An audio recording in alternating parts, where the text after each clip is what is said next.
अस्सलाम वालेकुम बच्चों, सातवीं जमात के तलबा व तालिबात के लिए उर्दू किताब की ये नज़म, जिसका उन्वान है शुक्रगुजारी। बच्चों, ये नज़म पेज नंबर 58 पर है। आप अपनी उर्दू किताब निकालिए, पेज नंबर 58। शुक्रगुजारी। शाखें जिस तरह शजर की करती हैं जड़ों से जज़ब पानी। शाखें जिस तरह शजर की करती हैं जड़ों से जज़ब पानी। होकर तरो ताज़ा फिर जो देखो, होकर तरो ताज़ा फिर जो देखो, वापस कर देती हैं इसको। या जैसे समंदरों का पानी, या जैसे समंदरों का पानी, बन बन के साहब आसमानी। बरसाते हैं बेशुमार कतरे, बरसाते हैं बेशुमार कतरे, पानी फिर वही देखो सिमट के, पानी फिर वही देखो सिमट के। दरियाओं के रास्ते मुकर्रर, दरियाओं के रास्ते मुकर्रर, गिरता है समंदरों के, गिरता है समंदरों के अंदर, गिरता है समंदरों के अंदर। बच्चों, ये नज़म सफ़ी लखनवी ने लिखी है।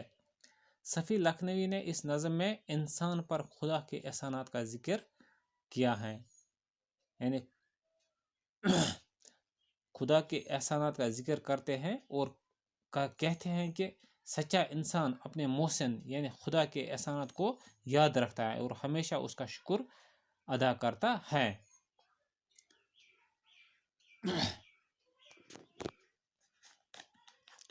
एहसान और शुक्रगुजारी के सिलसिले की वजाहत के लिए शायर पहले पन चक्कर के मिसाल देता है।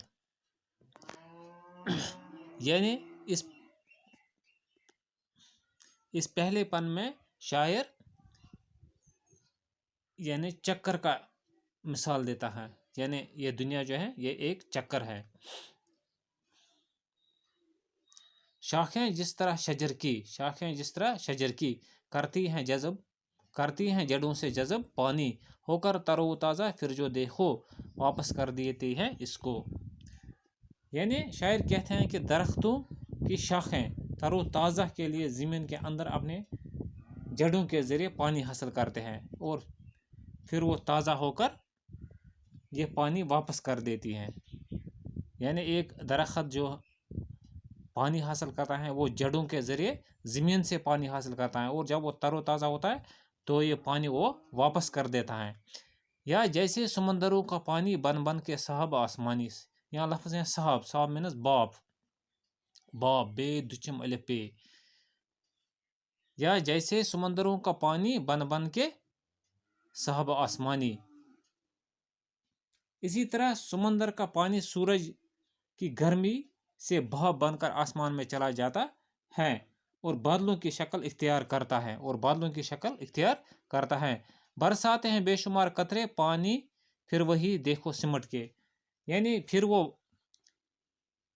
बादल आबी बुखारा दर्जा हरारत जब कम हो जाता है तो वो पानी की सूरत में वापस ज़मीन पर गिरता है, वो वापस ज़मीन पर गिरता है।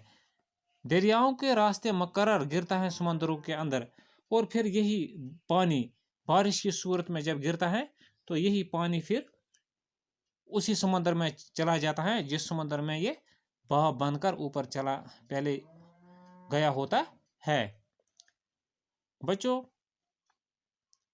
ये खुदा की कुदरत है, ये खुदा की कुदरत है। बच्चों, ये पार्ट वन आज हमने पढ़ा है इस नज़म का। ये नज़म सफ़ी लखनवी ने लिखी है। इसमें इस पहले पन्ने में यानी उसने जिक्र किया है कि ये दुनिया जो है ये एक चक्कर है, यानी इस दुनिया में सबको एक ना एक दिन इस दुनिया से जाना है। जो भी जानदार चीज़ है यहाँ उसको एक दिन यहाँ से रुखसत हो जाना है। बच्चों, इंशाल्लाह पार्ट 2 हम कल पढ़ेंगे। आज के लिए इतना ही, इजाज़त दीजिए। खुदा हाफिज़।